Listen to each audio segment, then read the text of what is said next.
God. All right, last one here before we let you go. Who's got the most pressure as a player going into this postseason? Is it Giannis? Is it Harden? Is it Russell Westbrook? Who do you got here? Yeah, it's Russell Westbrook. I don't think there's a question, honestly. I know Embiid was your pick, and I can see why, but Russell Westbrook, think about what has happened since Kevin Durant has left. How many playoff games they've actually won since Kevin Durant has left? They've won three Wow, playoff games. good and stat. that's after getting to the NBA Finals together, after getting to the Western Conference Finals and being up 3-1 on Golden State. Russell Westbrook was voted the most overrated player in the league by his colleagues. I mean, if I'm Russell Westbrook, I'm coming out and saying, all right, I'll prove you wrong. I'm not overrated. I know I pad stats, whatever it may be, but look, I can get my team wins. They won 49 games this year, and he has a legitimate running mate and a guy that pretty late in the season people still felt was an MVP candidate PG. in Paul George. Yep. Yeah, and so to me, look, Russell Westbrook has a good team around him. Steven Adams is a good NBA center. They have athletic wings who can defend. To me, if they don't win this first series, especially, I mean, think about it. If they don't beat Portland, the Russell Westbrook haters are just going to come out and come from all angles. And I don't know if he can fully ever recover because the brand of basketball that he plays it's only so sustainable for so long because of how athletic and how above the rim and how quick he has to be at all times. He doesn't have that much more time left, I think. He's got a couple years to really exploit what he has, his ability that he has, and his raw athletic talent. But after that, it's going to go away. He's going to have to figure out a different way to be effective. So, to me, he's got the most pressure on him, and I don't think it's close. Awesome job today, Noah. Always welcome on. You are my guy. We will look out for Brooklyn. Definitely cheering for those guys. Hopefully they can put up a really good fight. We expect them to. Thanks again, Noah, for everything, and we'll talk soon.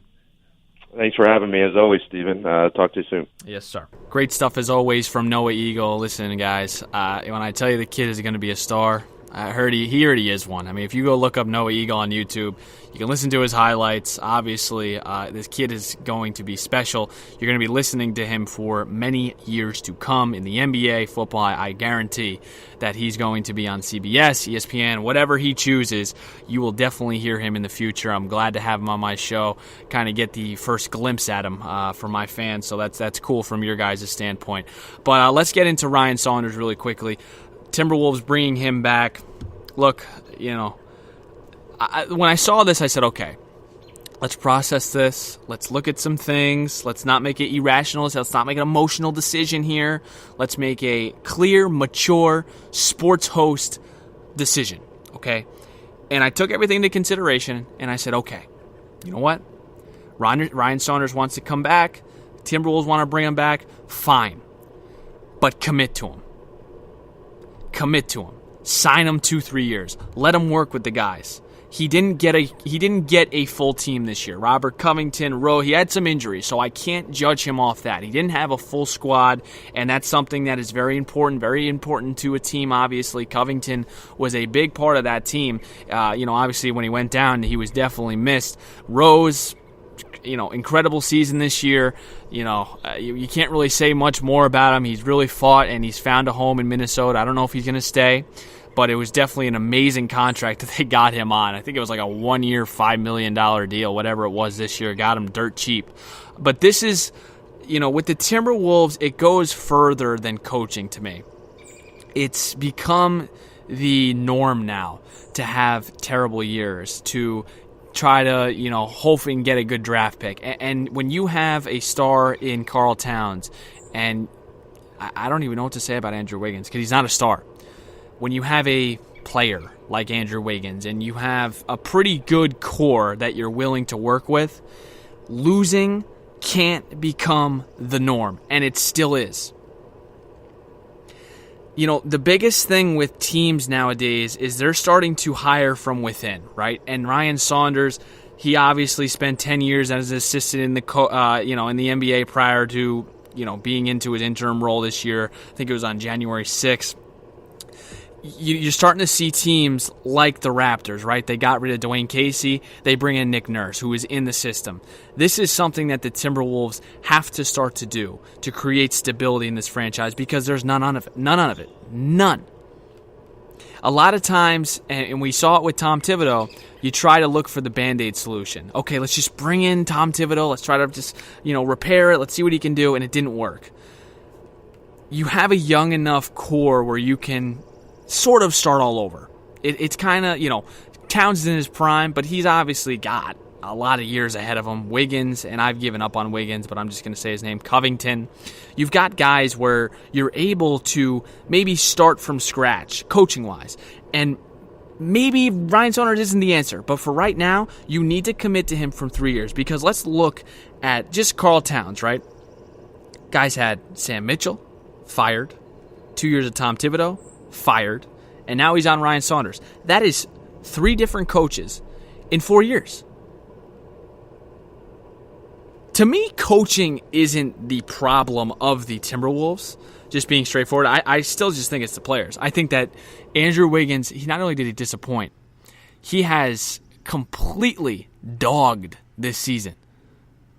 He has signed his paycheck, and he has checked it in. He's cashed it in, and he just doesn't look like he just gives a flying fadoodle. He just doesn't look like he wants to be on the court. It doesn't look like, he's chirping the fans where he misses the free throw. The fans boo him. Blah, blah, blah.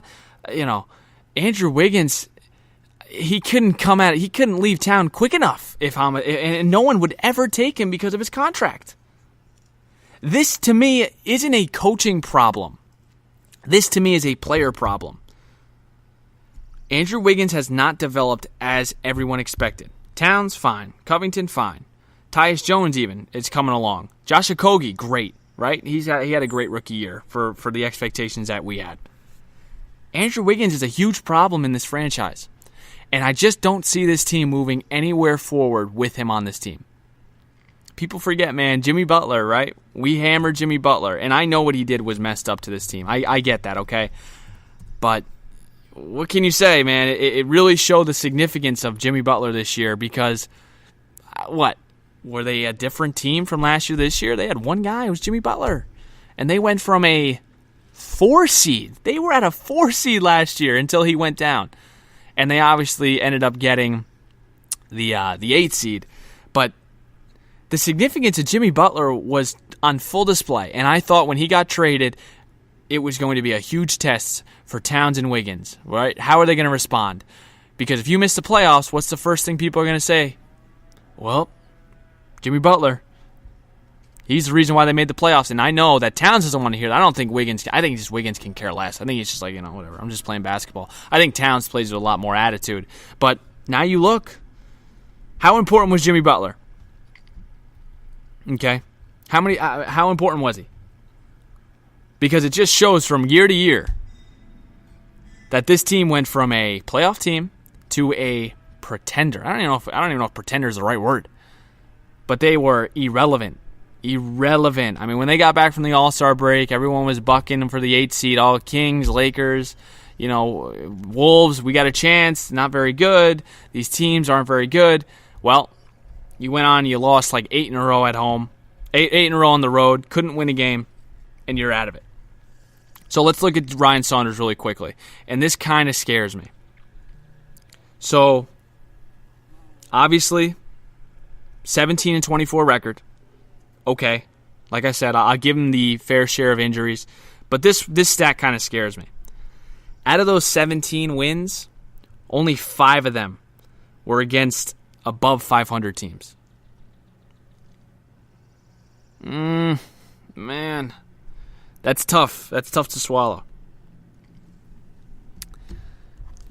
Look, if the Timberwolves want to build, okay, and they want to build and start to become a winning program and a winning franchise, stability is number one. You look around the league, the Knicks have no stability, they stink. The Wizards have no stability, they stink. The Timberwolves have no stability, they stink. The common denominator in all of this, and you look around the league, the Spurs, stability. Golden State, stability. And when I say stability, I mean up top, right? Your GMs. And I don't even know if Layden deserves to come back. I don't think he does. But you look at top. You look at the owner, you look at the GM, and you look at the coach. There's no secret to these great teams, man. All of them have outstanding management. And the Timberwolves have lacked that, and they haven't had it in a very, very long time. If you want to build this franchise, you need to start by giving Ryan Saunders a 3-year deal. Don't give him another year deal, and then if they don't do well, okay, we're going to go to the next coach, and Towns is on his 5th coach by his 7th year. It's not the way to do it. If you're going to commit to him, and you're going to bring him back, sign him. This is going to be the guy for 3 years now. Because then it's just chaos, and then it's like, okay, if the Timberwolves have another 38-win season and they don't miss out on the playoffs, then what? You have to begin the process of sticking with your guns, creating a culture, and sticking by it. Stop trying to flip-flop every single year because it doesn't work. You're trying to find something that doesn't work. Mutually agree on something and stick to it. And if guys don't want to buy in, sayonara. Andrew Wiggins. Fun show as always. Couldn't do it without you guys. Thank you, everybody, for listening. Obviously, on Twitter at SSTROM32. Hit me up on Twitter if you got any questions, you got any type of feedback. I'm always open ears, as always. Big thanks to my producer, Brandon Morton.